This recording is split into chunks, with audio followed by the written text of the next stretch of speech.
Assalamualaikum warahmatullahi wabarakatuh. Perkenalkan, saya Muhammad Isfar Fajar selaku moderator dari kelompok 1. Pada kesempatan kali ini, kami akan mempresentasikan hasil diskusi kami mengenai perusahaan Jiwa Group. Baik, pertama-tama saya akan memperkenalkan nama-nama anggota kelompok saya. Pertama ada saya sendiri, Muhammad Isfar Fajar, yang akan berperan sebagai moderator pada presentasi kami. Lalu ada Muhammad Yasir, Andika Putra Aswan, Nurfaiz Marsuk, Kisha dan Sultan, Jumati, Biwa Yuningsi, Nur Faryani Wina, dan Gejaruf. Pertama-tama saya akan menjelaskan mengenai perusahaan Jiwa Group terlebih dahulu. Jadi Jiwa Group di bawah naungan PT Luna Boga Narayan yang merupakan perusahaan franchising di bidang food and drink. Jiwa Group sendiri sudah mulai berjalan sejak tahun 2018 dan sudah mempunyai 4 merek. Adapun 4 mereknya Janji Jiwa, Jiwa Tos, dan Jiwati, dan Burger Geber. Baik, demikian penjelasan singkat mengenai perusahaan Jiwa Group. Selanjutnya kita akan masuk pada analis spesial yang dibawakan oleh rekan kelompok saya, Andika Putra Aswan, Nur Faryani Wina, Nurfaiz Marsuk. Kepada teman-teman yang kesebutkan namanya, saya persilakan.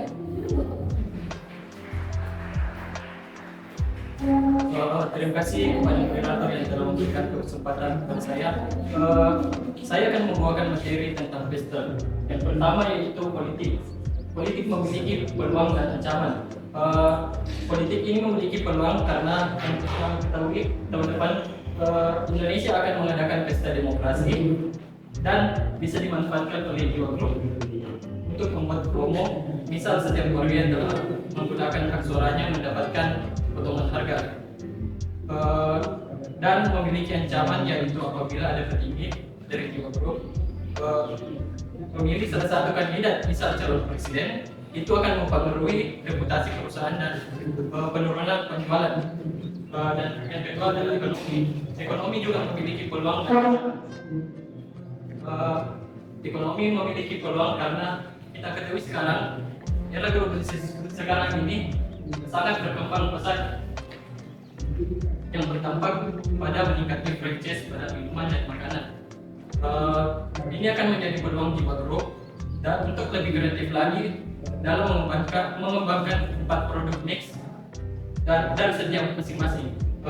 Dan sedangkan ancamannya yaitu tingkat pengangguran dan kemiskinan di berbagai daerah meningkat. Akan berdampak pada daya beli masyarakat. Demikian tadi sedikit pemaparan materi saya. Selanjutnya saya akan persilakan teman saya yang diminta. Dengan ini saya persilakan. Terima kasih atas kesempatan yang telah diberikan. Di sini saya akan melanjutkan materi tentang yaitu sosial dan teknologi. Dari segi sosial hanya memiliki peluang. Seperti yang kita ketahui, Indonesia memiliki banyak budaya. Salah satu contohnya yaitu pada makanan dan minuman. Jiwa Group bisa berpeluang untuk berkembang karena menyediakan makanan dan minuman sesuai dengan budaya konsumen. Selanjutnya yaitu teknologi. Teknologi yang semakin berkembang dapat digunakan oleh Jiwa Group untuk mempermudah perusahaan dalam penyediaan produk dan distribusi. Namun juga dapat terjadi ancaman ketika terjadi error atau kesalahan. Sekian yang dapat saya sampaikan. Selanjutnya akan dilanjutkan oleh rekan saya, Faiz. Oke, selanjutnya saya akan melanjutkan PESTEL dari segi hukum. Kemudian dari segi hukum, Janji Jiwa, Jiwati, Jiwa Tos, dan Burger Geber dilindungi oleh Undang-Undang Minerik yaitu 20 tahun 2016 yang tentunya memberikan peluang baru bagi Jiwa Group. Dari lingkungan, Indonesia terbilang kondusif dengan iklim tropis yang sangat cocok sebagai lokasi perjalanan produk makan dan minuman kekinian dan sumber bahan bakunya sehingga menjadi peluang bagi Jiwa Group dalam wisatanya. Jika dari penyampaian dari saya kembalikan kepada moderator.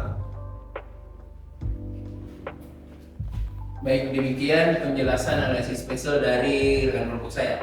Selanjutnya, analisis STP. Analisis STP akan dibawakan oleh Kisha dan Sultan, Gejaruf, Biwa Yuningsi, dan Jumati. Kepada teman-teman, saya persilakan. Terima kasih kepada moderator yang telah memberikan saya kesempatan untuk membahas mengenai analisis STP Jiwa Group.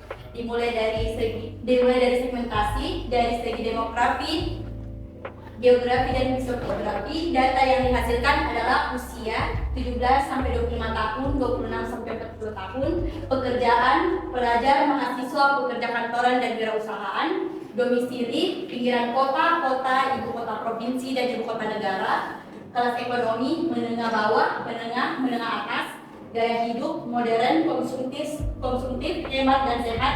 Adapun kebiasaan konsumsi kopi yaitu jarang sesekali dan setiap hari. Selanjutnya kita masuk ke targeting. Dan Jiwa menargetkan usia 26 sampai 40 tahun, pekerjaan mahasiswa dan pekerja kantoran, domisili kota, ibu kota provinsi dan ibu kota negara, kelas ekonomi menengah, gaya hidup modern dan konsumtif. Sedangkan untuk kebiasaan konsumen yaitu sesekali dan setiap hari. Selanjutnya kita masuk ke bagian positioning Jadi Jiwa. Bisa dilihat dari perceptual map, Jadi Jiwa memiliki tingkat kualitas yang tinggi dan dengan harga yang tidak terlalu mahal dan tidak terlalu murah. Mari kita bandingkan dengan kopi kenangan, yang dimana kualitas kopi kenangan itu lebih baik dari Jadi Jiwa dan harga kopi kenangan pun lebih tinggi dibandingkan Jadi Jiwa. Sekian pemaparan materi tentang STP Jadi Jiwa. Selanjutnya saya persilahkan rekan kelompok saya Kesyarul. Terima kasih atas kesempatan yang telah diberikan. Selanjutnya di sini saya akan menjelaskan tentang segmentasi jiwa TOS. Segmentasi jiwa TOS ini tidak jauh berbeda dari brand yang sudah dijelaskan oleh teman saya, di mana perbedaannya hanya dari segi kebiasaan dari jiwa TOS ini, kita mengambil kebiasaan fast food. Jadi untuk mempersingkat waktu, saya langsung saja ke targeting, yaitu untuk usia 17 sampai 25 tahun dan 26 sampai 40 tahun, di mana di sini kelompok kami hanya berfokus kepada usia 26 sampai 40 tahun karena di usia ini dominan orang-orang lebih menyukai jiwa TOS daripada usia 17 sampai 25 tahun. Dan untuk pekerjaan hampir sama dengan brand sebelumnya, yaitu pada pekerja kantoran dan mahasiswa. Dan untuk domisili berfokus pada ibu kota provinsi, dan untuk kelas ekonomi menengah dan menengah atas, dan juga untuk gaya hidup modern dan konsumtif, dan untuk konsumsi fast food sendiri itu sekali dan setiap hari. Selanjutnya ke analisis positioning. Dapat teman-teman lihat pada perceptual map, Jiwa TOS berada pada kualitas, pada harga yang tidak terlalu mahal, tapi juga tidak terlalu murah dengan kualitas yang tinggi. Saya bisa mengambil contoh dari salah satu kompetitor di sini, yaitu Secretos, di mana Secretos sendiri ini memiliki harga yang sangat murah, tapi jauh kualitasnya dari Jiwa TOS. Untuk selanjutnya, teman-teman dapat melihat kompetitor-kompetitor yang sudah di-share oleh kelompok kami di perceptual map tersebut. Demikian yang bisa saya sampaikan. Selanjutnya akan dilanjutkan oleh teman saya Bu Yadi. Baik, terima kasih atas kesempatannya. Kali ini saya akan memaparkan analisis STP dari brand Jiwati. Dimulai dari usia. Usia kita targetkan dari umur 17 sampai 40 tahun karena memang tea ini gemar dikonsumsi oleh berbagai manusia dari umur 17 sampai 40 tahun. Selanjutnya pekerjaan sama dengan brand sebelumnya, yaitu mahasiswa, pekerja kantoran, pelajar dan pelajar. Selanjutnya domisili. Domisili juga ada tiga sama dengan brand sebelumnya, yaitu kota, ibu kota provinsi dan ibu kota negara. Untuk kelas ekonomi juga sama, menengah dan menengah atas. Untuk gaya hidup sedikit berbeda karena Jiwati tidak terlalu digemari oleh orang-orang dengan gaya hidup yang modern. Untuk konsumsi teh sama dengan sebelumnya, sesekali dan setiap hari. Selanjutnya analisis positioning. Dapat teman-teman lihat pada perceptual map yang dimana Jiwati berada pada kolom harga yang rendah atau murah dan kualitas yang tidak dapat dikatakan bagus dan tidak dapat juga dikatakan buruk. Adapun salah satu contoh kompetitornya yaitu Menanti yang kualitas dan harganya lebih mahal dari Jiwati. Dan untuk beberapa kompetitor lainnya dapat teman-teman lihat pada gambar di atas. Mungkin itu saja. Selanjutnya akan dilanjutkan oleh teman saya Jumat. Ya, terima kasih atas kesempatan yang telah diberikan. Selanjutnya saya akan memaparkan mengenai STP dari Burger Geber. Di sini kita mulai segmentasi. Pada segmentasinya Burger Geber ini hampir sama seperti Jiwatos, seperti yang rekan saya tadi sampaikan di awal. Jadi selanjutnya kita masuk ke targeting dari Burger Geber. Teman-teman dapat lihat dalam targeting Burger Geber ini menargetkan pada usia 26 sampai 40 tahun, dan untuk pekerjaan Burger Geber menargetkan pekerja kantoran dan wirausahawan. Dan untuk domisili, karena Burger Geber ini merupakan brand baru, jadi masih lebih berfokus pada domisili ibu kota negara. Dan untuk kelas ekonomi, Burger Geber ini masih menargetkan kelas ekonomi menengah dan menengah atas. Dan untuk gaya hidup, Burger Geber ini menargetkan modern dan konsumtif. Dan untuk konsumsi fast food, Burger Geber ini menargetkan sesekali dan setiap hari. Oke, selanjutnya kita masuk ke positioning dari Burger Geber.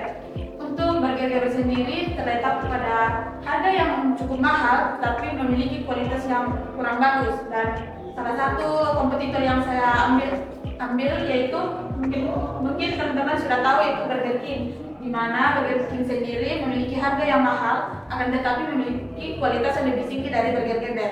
Dan untuk kompetitor lainnya, teman-teman dapat lihat pada perseptual map yang kami tampilkan. Mungkin hanya itu yang saya dan rekan saya dapat sampaikan mengenai STP dari Jiwa Group. Selanjutnya saya kembalikan ke moderator.